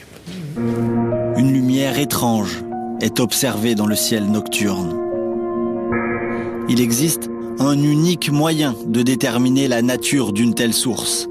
Il faut placer un réseau de diffraction qui est un filtre spécial devant l'objectif de l'appareil photo. Le filtre a imprimé sur la photo une bande colorée, véritable carte d'identité chimique. Son analyse déterminera si le phénomène est d'origine humaine, naturelle ou inconnue. On peut également filmer en adaptant le filtre sur un caméscope ou une caméra de surveillance. Un réseau de diffraction est utilisable avec tous les appareils photo, y compris les téléphones portables. Voilà, donc après cette explication, un réseau de diffraction permettrait à quelqu'un, lorsqu'il découvre, lorsqu'il voit un ovni, de prendre en photo et on pourrait en faire quelque chose de scientifique. On peut savoir on peut analyser chimiquement l'origine de la lumière. Je veux dire une chose, c'est que ça date de 1951. Hein. Je pense qu'on va pouvoir le montrer à l'image. Il y a une photographie que Jean-Christophe Doré a trouvée dans une revue américaine 1951. L'armée américaine avait mis au point un appareil qui prenait deux vues. Il y avait une vue avec un objectif normal et l'autre avec un réseau. 1951. Et la légende, c'est grâce à ce dispositif, l'armée espère pouvoir percer le mystère des ovnis. Puis après, ça a disparu. Mais parce qu'ils savaient, ils n'avaient plus besoin. On voit la photo d'ailleurs de cet appareil qui était disponible, vous dites, dès 1951. Et pourquoi alors est-ce qu'on n'en a jamais entendu parler de ce gadget si a priori c'est parce qu'après il y a eu une prise de conscience tout à fait autre. On n'avait plus besoin de cet appareil, c'est tout. Sinon, c'est un gadget qui, c'est plus qu'un gadget. Hein. C'est tout simplement un procédé physique et qui est utilisé quand même par certains scientifiques. Je pense notamment en Norvège ou à d'autres endroits où on s'en sert actuellement pour étudier différents phénomènes physiques et essayer de comprendre ce que c'est. Mais ce qu'il faut dire, c'est qu'un truc comme ça, on peut le faire avec une bonnette autocollante. Tu n'en as pas une ici? Si. Voilà. Bon, les Japonais mettent des petites bonnettes autocollantes pour trafiquer les images sur leur téléphone portable. Un réseau, c'est ça. C'est comme une diapositive. C'est comme une diapositive, mais en fait. Ce qui est plus intéressant, c'est... En fait, aujourd'hui, les téléphones portables ont un objectif ridiculement petit. Et on peut faire une bonnette autocollante qu'on attache sur son téléphone. Et quand on voit un truc, clac, on la colle et on prend la photo. Voilà. D'accord. Et ça vaut moins d'un euro. Ça coûte. Ça veut dire que si on arrosait tout le monde, c'est-à-dire voilà, on offrait ça, on accrochait à notre téléphone portable, on croit voir quelque chose, on met ça sur la bonnette, hop. C'est une question de statistique après, c'est vrai. Et une petite question, c'est-à-dire que la qualité de la photo sur un téléphone portable serait suffisante quand même pour que le spectre donne des informations. Après, il y a la résolution de l'objectif. Aujourd'hui, les téléphones portables, on atteint couramment sur les nouveaux modèles 5-7 mégapixels, c'est suffisant. Même sur des 2 mégapixels, c'est suffisant. D'accord. Donc en tout cas, pour résumer, ce petit gadget qui en est un pourrait être distribué à très très grande échelle et pas forcément à des gendarmes ou à des autorités, mais à tout le monde. Et ce qui permettrait d'avoir en fait beaucoup de traces de ces sujets et pouvoir en tirer des conclusions. Voilà, donc il reste qu'à le faire si ça coûte pas cher. J'ai envie de le dire, ça paraît facile, mais personne n'y a pensé. 2000 exemplaires, 5000 €. On a un devis. On a un devis. Voilà. Donc là, on tient une idée sur le plateau peut-être là.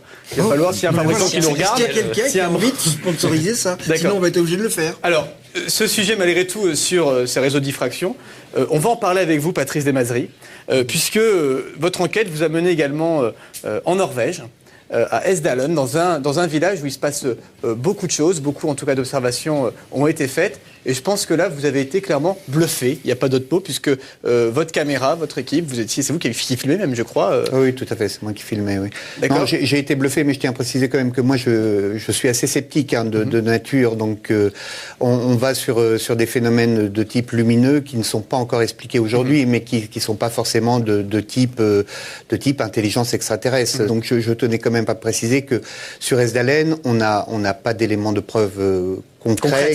Mais sur pas grand-chose d'ailleurs. Enfin, excusez-moi de vous dire, il n'y a pas de preuves concrètes sur un élément qui prouve par A plus B officiellement que c'est extraterrestre. Non, ça serait.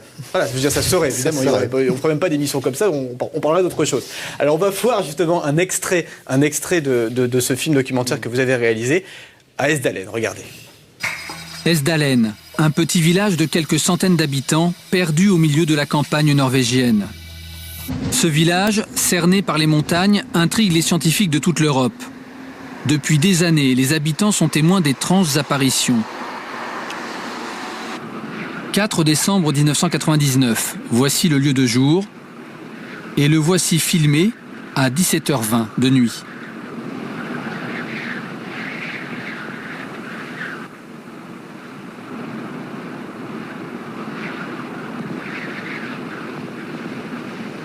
La lumière n'a pas disparu, c'est la caméra qui a cessé de tourner au bout de 12 secondes.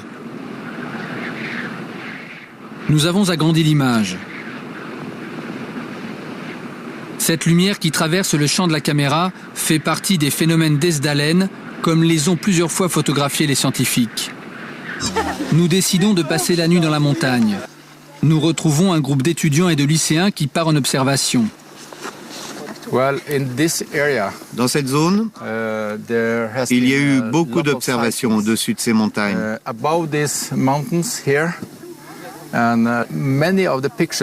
La plupart des photos des phénomènes ont été faites sur ces sommets. Le matériel est déployé, l'attente commence. Le froid s'installe avec la nuit, il fait moins 5 degrés. Et tout à coup, à 22h10, des cris.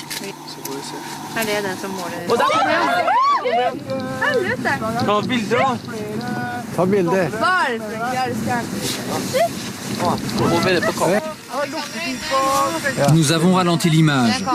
Traversant le ciel comme un bolide, une lumière. Le temps de zoomer et de faire la mise au point, elle disparaît. L'observation a duré 8 secondes.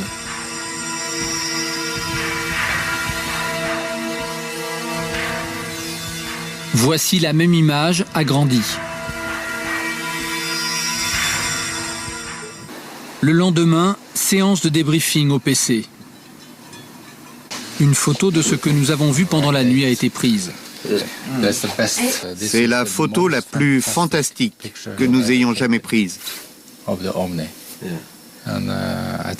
Si vous pouvez voir, avec les différents mouvements, ça ne se déplace pas en ligne droite.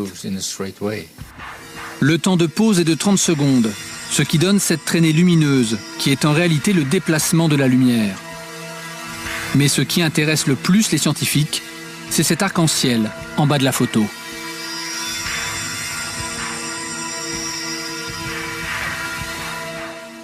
C'est le spectre lumineux. Cet arc-en-ciel contient les empreintes digitales et les éléments chimiques qui composent le phénomène d'Esdalen. On peut voir en analysant ce spectre si c'est un objet solide ou non, comme du plasma ou du gaz. Mon premier sentiment, je ne suis pas sûr, ça ressemble à quelque chose de solide. Oui, ça ressemble à quelque chose de solide comme du métal. Patrice Desmazeries, les yeux se tournent vers vous. C'est vous qui êtes à l'origine de ces images. Alors que s'est-il passé après ça, cette analyse? Qu'est-ce qu'elle a donné? J'imagine que là, plus que le journaliste, il y a l'homme qui reprend le dessus en disant j'étais témoin d'un phénomène, je veux en savoir oui, il y a deux choses. Il y a déjà évidemment le choc du phénomène visuel et le trouble que ça peut susciter chez quelqu'un qui ne croit pas au phénomène ovni, enfin de manière directe. Et donc effectivement, clairement, c'est-à-dire vous ne croyez pas aux extraterrestres au départ, pour être très précis sur les pour être très précis, je pense que ça relève pour l'instant, enfin tant qu'on m'aura pas démontré de manière claire que les extraterrestres existent. Enfin, je pense que les extraterrestres, qu'il y a une forme de vie quelque part dans l'univers. Mais après qu'ils viennent sur Terre, c'est une autre histoire, quoi. Donc sur ça, donc un choc, on se met en question, et puis après bon, il y a une chose qui est coupée là dans le film, mais il y a eu aussi un écho-radar, donc quelque chose beaucoup d'éléments qui scientifiquement permettent d'étudier ce phénomène plus à fond. Et là, les scientifiques norvégiens travaillent dessus. Une équipe de scientifiques italiens aussi qui travaille dessus. Et il y aura des publications de ces phénomènes. Alors justement, sur cette observation qui a été faite il y a 2 ans, normalement, il y a une publication qui est prévue, oui, dans une revue scientifique. Oui. C'est toujours assez long. Monsieur Petit le sait, puisqu'il doit y avoir vérification et un certain nombre de choses. Mais il semblerait effectivement que c'est quelque chose de solide. Ce qu'il est intéressant de savoir, c'est que justement aujourd'hui, le Centre national d'études spatiales français a décidé peut-être d'envoyer une équipe aussi pour collaborer avec les scientifiques norvégiens et italiens. Mais ce qui est très intéressant avec Esdalen, c'est qu'on a un véritable laboratoire grandeur nature où on peut venir, puisque ces phénomènes sont répétitifs. Il y a à peu près une 30aine d'observations chaque année. C'est ça qui est incroyable. Ça veut dire pourquoi dans certaines régions du monde, il y aurait comme là beaucoup plus de phénomènes d'apparition qu'ailleurs. Mais là, on ne sait absolument pas s'il s'agit de soucoupes volantes, d'autres choses ou d'ovnis. Ça peut être des phénomènes... Là, pour le coup, c'est un phénomène aérospatial non identifié. Ça, voilà, on c'est certain. Exactement ça. Bon, avec la possibilité, avec l'éco-radar et le fait qu'il y ait quand même quelque chose de peut-être solide. Mais pour beaucoup de scientifiques aujourd'hui, vous m'arrêtez si je me trompe, mais on parle plutôt de phénomènes de plasma, donc de naissance un peu comme une petite étoile. Mais moi, je pense que dans l'ensemble des phénomènes ovnis, je pense que la physique nous apportera énormément de choses. Enfin, sans rentrer dans les détails, mais tout ce qui est physique quantique et tout ça ouvre des portes aujourd'hui qui sont immenses. Ça permet, on parle d'univers parallèles ou de choses comme ça. Mais quand justement vous avez un scientifique devant vous, je vous dis, qui a fait énormément de recherches, qui a priori a publié énormément, qui a travaillé beaucoup, qui lui dit clairement la probabilité la plus forte de ce qu'on peut expliquer aujourd'hui, c'est extraterrestre. Est-ce que pour vous, en tant que journaliste, c'est une chose qui vous suffit ou pas? Clairement, voilà. Non, sinon je changerais de métier. Non, pour moi, il faut un peu plus d'éléments, donc j'ai envie de questionner. C'est ce que j'ai fait en partie dans ce film. D'ailleurs, j'ai été questionné des personnes qui ont vu... Mais à la fin, quand on voit ce film, la sensation qu'on a, malgré tout, c'est... Vous donnez pas de réponse, mais on sent quand même... Moi, je voudrais qu'on arrête de traiter ça, de tourner ça au ridicule à chaque fois. Donc, qu'on essaye de prendre conscience qu'il y a effectivement des phénomènes aériens non expliqués dans le ciel, que ces phénomènes aériens, on sait que les 3/4 effectivement sont ou des rentrées dans l'atmosphère ou des phénomènes naturels, que derrière il reste toujours une petite part irréductible et qu'il faudrait peut-être s'y intéresser de manière... Jacques Rine, de Daniel Michaud, voilà, de ce qu'on a pu entendre de manière assez sérieux. Et d'autres cas aussi où il y a justement confirmation radar qui sont quand même des cas assez tangibles. Et là, c'est vrai que ça mérite étude approfondie si on le peut. Mais ce qui est vraiment intéressant avec Esdalen, c'est que là, justement, comme il y a une régularité dans ces apparitions, on peut se donner les moyens aujourd'hui. Ils ont déjà un certain nombre de moyens. Ils ont sur place, ils ont plusieurs laboratoires. Mais je veux dire, on peut amplifier ces moyens pour essayer de cerner un peu mieux, de comprendre un peu mieux ce qui se passe dans le ciel là-bas, quoi. Gilles Pinon, vous vouliez intervenir. Je vais à un moment vous regarder. Non, je voulais simplement dire que rien ne prouve, il est à mon avis un peu hasardeux de dire que l'Aden et les ovnis qui ont survolé les silos des missiles Minutemen américains en 1967 relèvent de la même explication. Certes, dans les deux cas, il s'agit de phénomènes aérospatiaux non identifiés, mais je ne pense pas une seconde qu'il s'agit de la même origine. Vous parliez justement d'affinité, après j'allais dire, du phénomène avec le nucléaire. On se rend compte qu'après, et ça j'ai lu, c'est pas moi qui l'invente, après les premières explosions atomiques, donc Nagasaki, Hiroshima bien sûr, on a vu des survols, on a constaté des survols ostensibles très nombreux au-dessus des sites nucléaires, civils ou militaires. C'est vous, Christelle Seval, je vous ai entendu dire ça clairement dans une interview que vous aviez donnée. Est-ce que c'est un constat évident? Je ne suis pas un spécialiste de la question. Jean-Jacques Velasco, qui était l'ancien ingénieur chargé du GEPAN, enfin du CEPRA, a écrit un livre justement sur le sujet parce qu'il a bien vu la corrélation qu'il y a entre... Le GEPAN, donc je rappelle, le groupe d'études et d'information sur les phénomènes aérospatiaux non identifiés. Voilà. Et donc il avait bien vu la corrélation qui existe entre le phénomène OVNI et le nucléaire, dans toutes ses formes. Effectivement, on peut citer par exemple la base de Malmström aux États-Unis, où il y avait ces fameux missiles Minuteman, et c'est étalé sur presque des centaines de kilomètres. Et il y a eu là, effectivement, un ovni qui a complètement paralysé plusieurs silos. Il y a eu des enquêtes après techniques qui ont prouvé que l'arrêt total des missiles était totalement inexpliqué. Une question. Vous avez écrit un livre, Contact et Impact, qui prend l'hypothèse, pour le coup, d'avoir un contact direct avec un extraterrestre. On y va très clairement. Voilà, et vous imaginez toutes les hypothèses. Voilà. C'est l'hypothèse de départ. Qu'est-ce qui se passerait en cas de contact avec des extraterrestres intelligents? Alors j'imagine que Gilles Pinon, votre lettre qui s'adressait justement au président de la République, ce cas que décrit Christelle Seval, c'est une des positions importantes que vous voulez essayer de faire. Oui. Dans la lettre, dans l'étude que nous demandons, il faudra bien s'interroger sur la raison pour laquelle il n'y a pas eu contact.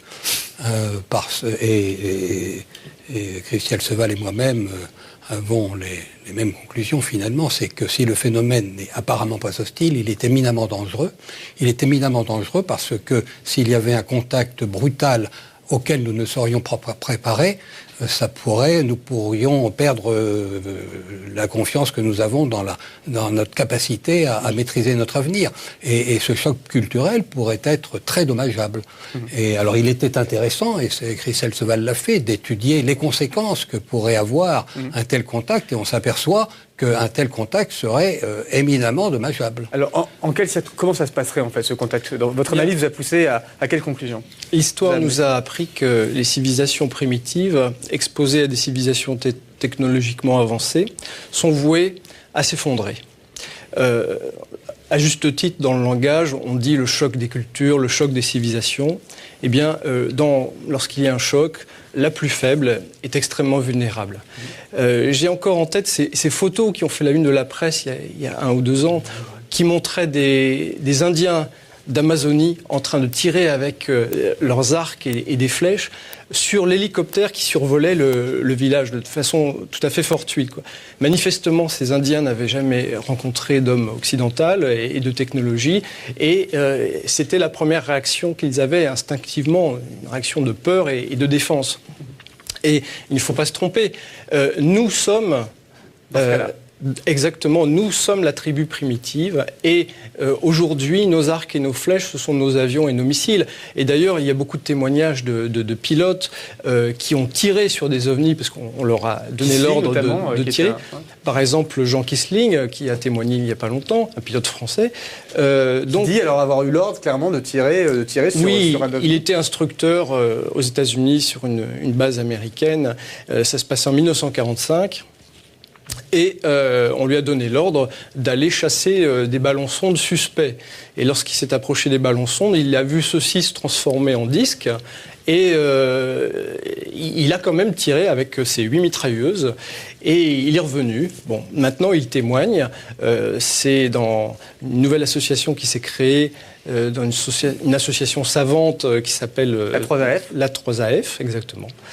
Et bon, il y a des tas de témoignages de pilotes comme ça qui ont tiré. Donc, nous sommes une tribu primitive. Ça veut dire que concrètement, le bilan est très négatif. Et encore une fois, vous dites que c'est pas hostile. Alors, je me mets dans l'hypothèse où les extraterrestres existeraient, qu'ils seraient vraiment dans ces fameux ovnis. S'ils avaient voulu nous détruire, ce serait fait depuis longtemps. C'est pas du tout le cas. Et en gros, il n'y a même pas d'issue, puisque vous dites clairement qu'on serait anéanti. Donc c'est un petit peu, dans cette hypothèse, c'est un petit peu compliqué. Mais je suis toujours stupéfié de voir que on oublie toujours l'approche sociologique lorsqu'on aborde le phénomène OVNI. Or, l'approche sociologique a, par exemple, une réponse quasi évidente à la question récurrente qui est au cœur du débat quand même, qui est si les extraterrestres sont là, pourquoi ne se manifestent-ils pas ? Oui. Moi, je suis jaloux, j'en ai jamais vu. La réponse, c'est que notre civilisation ne le supporterait pas. Nous ne sommes pas capables d'absorber le choc culturellement. Jacques Rine. Ben oui, moi, j'ai un peu imaginez qu'on soit à la période des Gaulois, un Gaulois qui est dans son champ, à l'époque des Romains, et qui va passer un Blériot. Tiens, c'est le 100e anniversaire de Blériot. Imaginons, mettons-nous dans la tête d'un Gaulois avec sa pensée politiquement correcte de l'époque, son analyse politiquement correcte de l'époque, il voit passer ça dans son ciel. Moi, dans mon expérience que je reprends de temps en temps, je dis, bon, moi j'en reste à l'objet volant non identifié, mais ça n'empêche pas de gamberger, on peut. Et là, après, ça devient un problème de foi, ça devient un problème de culture, c'est une réponse à une peur, c'est un espoir. Moi, je veux dire une chose, c'est que c'est quand même une déception pour moi qui suis dans la communauté scientifique de voir que les scientifiques qui ont les outils intellectuels pour s'approcher de ces choses-là sont les gens qui ont le plus peur. Moi, j'ai appelé ça la cosmotrouille. Quoi. Ils ont une trouille pas possible, les scientifiques. Alors, pour en revenir à ces fameux contacts éventuels, sommes-nous prêts à un éventuel contact ? La réponse, c'est quoi ? Je ne suis pas le seul à le dire. Il y a eu des rapports. Par exemple, je cite le rapport du Brookings Institution qui a été commandé par la NASA et qui dit qu'en cas de contact, il y aurait un risque de bouleversement culturel, politique, social, religieux, scientifique, philosophique, et conclut par des risques de révolution. C'est la peur. Bon, voilà. C'est notre incapacité à affronter un inconnu aussi immense. Bien sûr, avec autre chose. Et sachant cela, posez-vous la question, que ferait un ethnologue extraterrestre en visite chez nous ? Si cette forme d'intelligence, malgré tout, est présente dans des ovnis sur notre petite Terre, ce serait quoi, dans cette hypothèse, leur but ? Observer. Mais la Terre en observation, comme nous le ferions si nous avions les moyens d'aller dans l'espace observer une planète qui porte la vie. On ferait en sorte de l'observer de façon à accroître nos connaissances, en veillant bien, en aucun cas à lui porter dommage, c'est-à-dire en évitant à tout prix le contact. Le contact, dans l'état actuel des choses sur Terre, comme le disait Seval tout à l'heure, n'est pas possible. Malgré tout, il y a eu des contacts. Enfin, il y a eu des contacts, il y a eu des témoignages. Oui, mais le phénomène a sa stratégie. Il est furtif, il est discret, il est brouillé. De façon à ce que tout contact comporte un côté absurde, incompréhensible, de telle sorte qu'il est rejeté par les médias et par l'opinion publique. Donc la mission se poursuit, la Terre est sous observation, et parce que si il n'y avait aucun contact, l'observation ne serait pas possible, mais le phénomène fait en sorte que le contact ne soit pas médiatisé. D'où la stratégie repose sur le brouillage. Jean-Pierre Petit, vous levez le doigt. Je voudrais vous donner mon opinion. Le phénomène OVNI, il s'identifie quand même à partir des années 45-47, dans l'après-guerre, comme ça. Et comme l'avait remarqué Velasco, enfin, il a vraiment insisté là-dessus, c'est justement au moment où on entre dans l'ère nucléaire. Et moi, je vais vous donner ma conviction. À partir du moment où une civilisation planétaire commence à toucher à l'atome, elle commence à toucher à des énergies, et elle est partie dans une espèce de compte à rebours qui va se terminer par le voyage extraterrestre, par la capacité de changer de physique, de faire des découvertes absolument phénoménales, et on a des gens qui observent en disant tiens, ça y est, ils sont entrés dans le club, on va voir. Alors effectivement, il y a deux solutions. Soit on arrive à faire ce saut et on va rentrer dans le club des gens qui se connaissent, on a des voisins, on va les rencontrer, et puis peut-être qu'on arrivera à résister à ce choc culturel parce qu'on va découvrir des tas de choses, soit alors ça va nous exploser la figure, parce que cette technologie elle est extrêmement dangereuse, c'est tout. Elle sert à quoi aujourd'hui concrètement cette technologie qui est de plus en plus mise en œuvre ? Pas tellement, on pense pas tellement au voyage interstellaire, quoique si. Il y a quand même, on essaye d'aller sur Mars, on essaye d'aller découvrir. C'est surtout la guerre. Regardez par exemple le livre Revenir en secrète américaine. Moi, c'est ce que j'ai entendu à Brighton. Qu'est-ce qu'ont fait les Américains ? Des armes. C'est ce qu'ils avaient dans la tête, c'est tout. Et je vous dis, l'incidence qu'a eu le fait qu'ils aient pris le sujet OVNI au sérieux, c'est formidable. On va pouvoir faire des armes avec. Exactement, ils m'ont dit ça naïvement. Des torpilles hypervioleuses, tout ce qu'on veut. De l'attaque avec les Russes pendant 1 an et demi dans les années 72-74. Parce que oui, il y a eu des gens qui se sont plaints d'avoir eu des contacts, d'avoir été enlevés. Bon, alors ça, c'est aussi le témoignage humain. C'est encore un sujet alors qu'on pourrait faire une émission entière. Il y a eu un psychiatre américain qui s'est intéressé très fortement à ça. John Mack. Et si vous voulez, sans valider la valeur du récit, c'est que ces gens-là avaient subi un choc très très important au niveau émotionnel, au niveau physiologique, et les gens qui ont suivi des grands traumatismes ou des grands chocs, il y a un marqueur. Après, les gens qui sont psy le retrouvent. Bon. Et ces gens-là avaient tous cette espèce de marqueur d'une immense émotion, d'une immense trouille, enfin d'un traumatisme. D'un traumatisme, donc il était là. Donc sans valider le récit, que c'était des extraterrestres ou pas, c'est qu'eux, ils avaient vécu une expérience qui était quand même assez extraordinaire, quoi. Donc, quoi qu'ils aient vécu, ils en sortaient pas du tout indemnes. On peut comparer ça avec les expériences de mort imminente qui avaient fait l'objet d'une émission avant. On ne sait pas trop ce qui se passe, mais on sait que les gens qui ont vécu cette expérience en sortent complètement changés. Alors Jacques Rine, vous parliez de désinformation, et bien justement, retour sur un événement qui s'est passé à Phoenix, aux États-Unis, en 1997, où un objet volant non identifié a été vu par des centaines de personnes. Voilà comment a été traitée l'information. Que s'est-il passé le 13 mars 1997 dans le ciel de Phoenix aux États-Unis? De nombreux habitants de la région ont été témoins d'un phénomène toujours inexpliqué aujourd'hui et qui reste l'un des plus marquants de l'histoire du phénomène OVNI. Ce soir-là, vers 22h, 10% des habitants de l'Arizona disent avoir vu la même chose. Une formation de lumière en V, large de plusieurs kilomètres, qui a traversé silencieusement l'Arizona. Certains n'ont pas hésité à prendre leur caméscope pour filmer la scène. Figure this one out. There's a double. There's a third one. Hey, Sue? All right, you tell me what it is. Oh, what do we got? Hey, Sue! Oh my God! Oh! The time is about 10 o'clock, Sue? Yes. 10 o'clock, March 13th, Thursday night. Le sujet prend une grande ampleur. La mairie reçoit un nombre incalculable d'appels et les médias relayent largement l'information.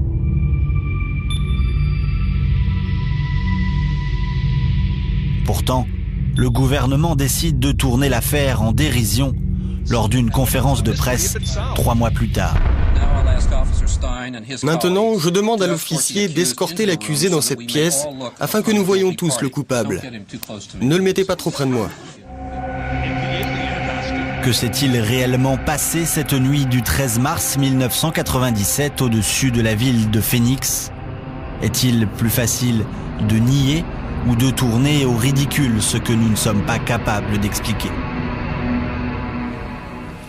Alors voilà, politique énorme de désinformation, on tourne clairement l'affaire au ridicule.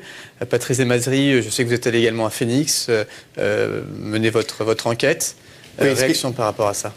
Non, ce qui est surprenant sur ce qu'on vient de voir, c'est le témoignage du gouverneur, justement, qui tourne un peu l'histoire au ridicule. Mais aujourd'hui, il est revenu complètement sur ses déclarations. Il a avoué que lui aussi avait vu quelque chose de particulièrement étrange du fond de son jardin, où il était posté à ce moment-là, et qu'il a fait cette déclaration principalement, justement, pour rassurer la population. Et donc, si un gouverneur aujourd'hui américain reconnaît lui-même que ces objets que lui les a vus, ce qui prouve bien qu'il s'est passé quelque chose d'étrange dans le ciel à Phoenix à ce moment-là. La position de l'armée américaine est très simple. Pour elle, ce sont des flares. Des flares, c'est des leurres lumineux que lâchent les avions, et ces leurres lumineux, c'est vrai, quand ils tombent de nuit, peuvent donner une impression quelquefois d'observer des. Il y avait une géométrie parfaite là, parce que ça pourrait être aléatoire. Ce qui est un peu troublant par rapport à des flares, c'est que normalement, en général, comme il y a une lumière qui se dégage derrière, on voit comme si on voit une traînée, on voit des petits parachutes qui maintiennent, et ça reste pas de manière complètement géométrique pendant plusieurs minutes, quoi.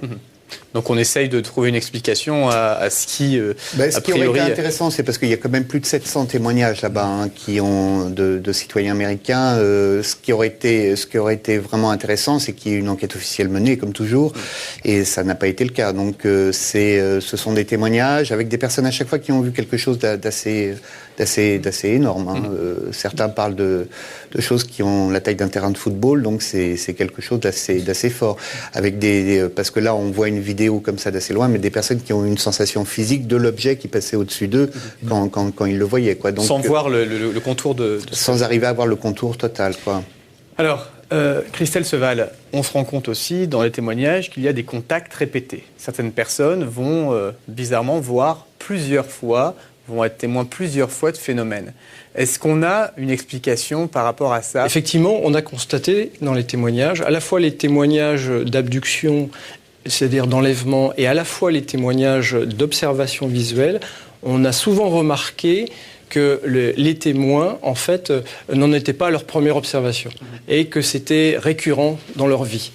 Et on a beaucoup de mal, en fait, à dissocier, je dirais, les ovnis de phénomènes plus généraux qu'on pourrait classer dans le paranormal. Parce qu'en général, ces témoins-là, lorsqu'on les interroge, ont une vie tout à fait passionnante et il leur est arrivé des tas de choses qu'on classerait, nous, aujourd'hui, dans le paranormal.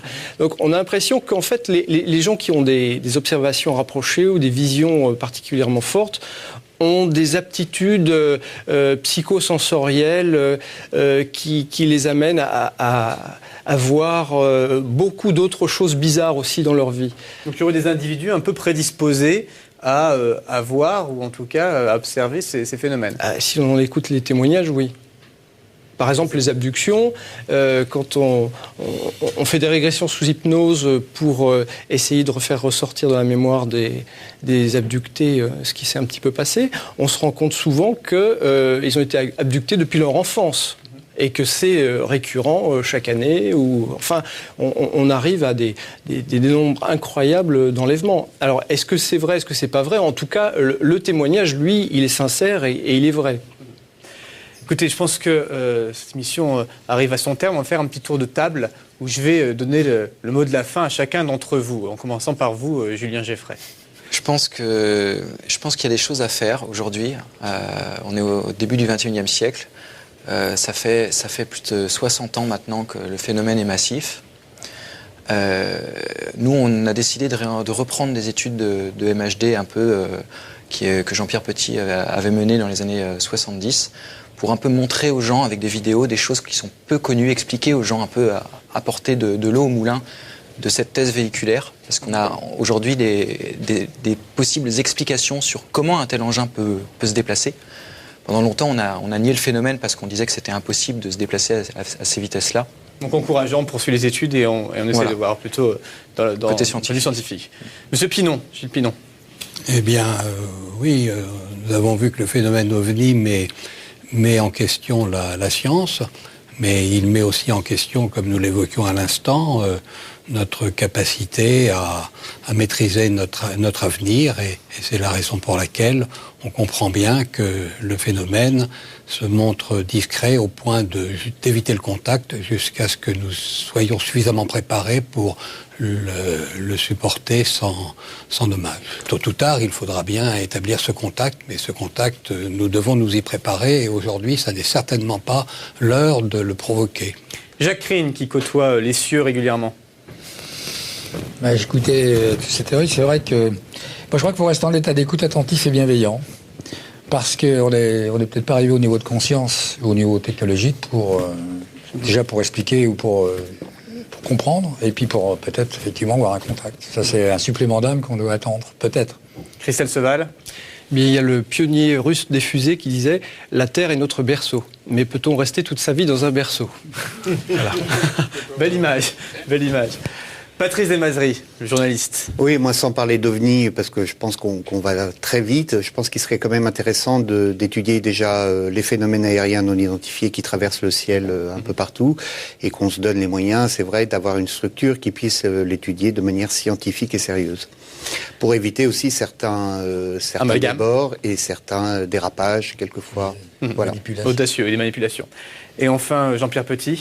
Écoutez, moi, j'ai mis quelque chose dans ce livre, là, OVNI, le message, et je pense qu'il y a quand même quelque chose qui vient vraiment de sortir. Hein. Je peux vous dire, vous me l'avez donné aujourd'hui, j'ai même pas pu le lire, il est tout frais. Voilà, c'est quelque chose qu'on peut extraire de ce message OVNI.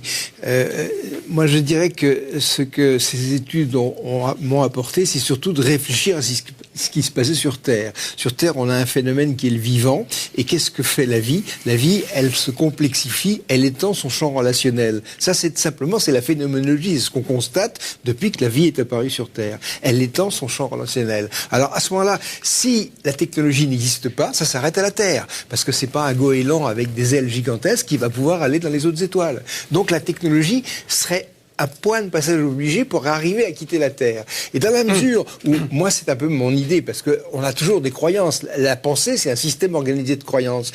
La vie, c'est quelque chose qui est piloté un petit peu. Donc, on a une espèce mammifère qui est l'homme, tout d'un coup, se voit doté de l'intelligence, se voit doté de la technologie, et le but, c'est le voyage interstellaire. Et autour de nous, on a des gens qui se disent, quand est-ce qu'ils vont comprendre que ça sert à ça? Ils sont en train de s'en servir pour se taper dessus, alors que c'est pas fait pour. Et vous, scientifiques, ce voyage interstellaire, vous le prévoyez Pour quand? Moi, on le verra pas. Nos petits-enfants le verront pas. Mais bien sûr que si. Moi, je pense que c'est très proche. Je pense qu'on manipule les énergies. Je pense qu'on est capable de changer notre vision de l'univers. Actuellement, vous prenez des choses comme la théorie de la supercorde et tout ça. Notre physique, elle est en crise. Or, quand il y a une crise, c'est quelque chose va se passer. Regardez l'émergence de la relativité restreinte. Avant, la physique elle patinait. Tout d'un coup, il y a une explosion. Il y a la mécanique quantique. On est exactement à la veille d'un truc comme ça. Et c'est la retombée de ces choses-là. Ce sera le voyage interstellaire. C'est tout. Ce sera le mot de la fin. Merci beaucoup Jean-Pierre Petit. Vous avez donc publié ce livre, OVNI, le message, édité par vous-même, et puis le livre dont on a parlé au cours de l'émission, OVNI et armes secrètes américaines, l'extraordinaire témoignage d'un scientifique aux éditions Albin Michel. Jacques Rine, merci beaucoup d'avoir été avec nous également. Et vous avez également une annonce à faire. Je sais que prochainement, fin mai, 30 et 31 mai, une grande manifestation. Une grande page d'histoire de l'aviation. À la Ferté-Alais. Ferté-Alais. Chez Jean Salis. Donc un rendez-vous à pas manquer. L'histoire de l'aviation jusqu'au Harbor. Ah ouais, depuis le Berriot. Voilà, vous avez déjà des ovnis extraordinaires. Vous avez déjà un client. Christelle Seval, merci beaucoup. Vous êtes l'auteur de Contact et Impact, Extraterrestre Contact et Impact, voilà, je l'ai dans la main, et également plus récemment ce roman Backdoor, qui est sorti tout récemment. Mois d'avril. Voilà, mois d'avril. Merci beaucoup. Julien Geffray, merci beaucoup. On retrouve tous vos travaux sur un site, ufo-science.com, qui apparaît à l'écran. Gilles Pinon, merci beaucoup. Alors, vous reviendrez quand même nous raconter un petit peu les suites de cette lettre que vous avez envoyée au gouvernement. On prendra rendez-vous prochainement. Merci beaucoup. Et enfin, Patrice Desmazeries, merci d'avoir été avec nous durant cette émission. On a vu les extraits du film que je conseille, OVNI, Quand l'armée enquête, publié par TV Presse. Merci d'avoir été avec nous. Et diffusé par Canal+. Pardon ? Et qui avait été diffusé par Canal+, il y a un qui an. nous a permis de produire ce film quand même. Qui était, voilà, merci à eux. Et puis voilà, donc c'est la fin de cette émission. Merci infiniment de l'avoir suivi. Moi-même, je terminerai par une citation, je pense, qui est de Aimé Michel, quelqu'un qui a travaillé sur le sujet. Tout envisager, mais ne rien croire. Voilà. Merci beaucoup. Très bonne soirée à tous.